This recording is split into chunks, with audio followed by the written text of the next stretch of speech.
most elastic things like steel springs and so on is nothing but this electrical thing pulling back. You pull the atoms a little bit apart when you bend something, and then they try to come back together again.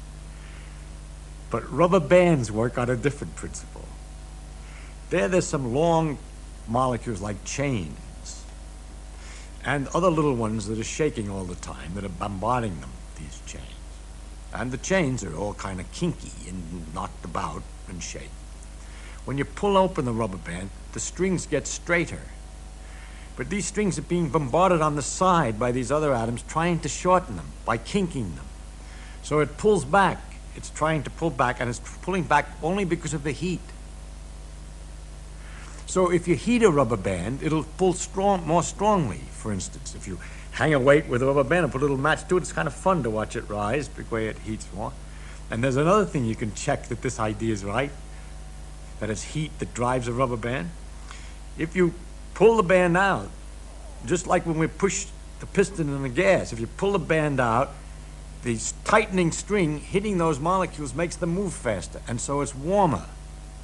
And if you take the band and let it in, then the molecules hitting the strings, which sort of give as the thing hits, they give in to the soft like, and they lose energy when they hit these retiring strings. So it cools. And there is a little way you can do this. You're not very sensitive. It's a small effect. And if you take a fairly wide rubber band and put it between your lips and pull it out, you'll certainly notice it's hotter. And if you then hold it out and let it in, you'll notice it's cooler. At least you'll notice a certain difference in what happens when you expand it, when you contract it.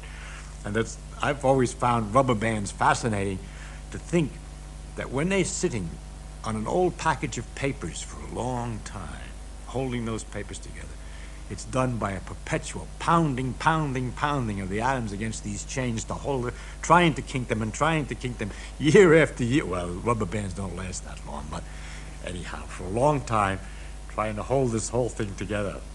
The world is a dynamic mess of jiggling things if you look at it right.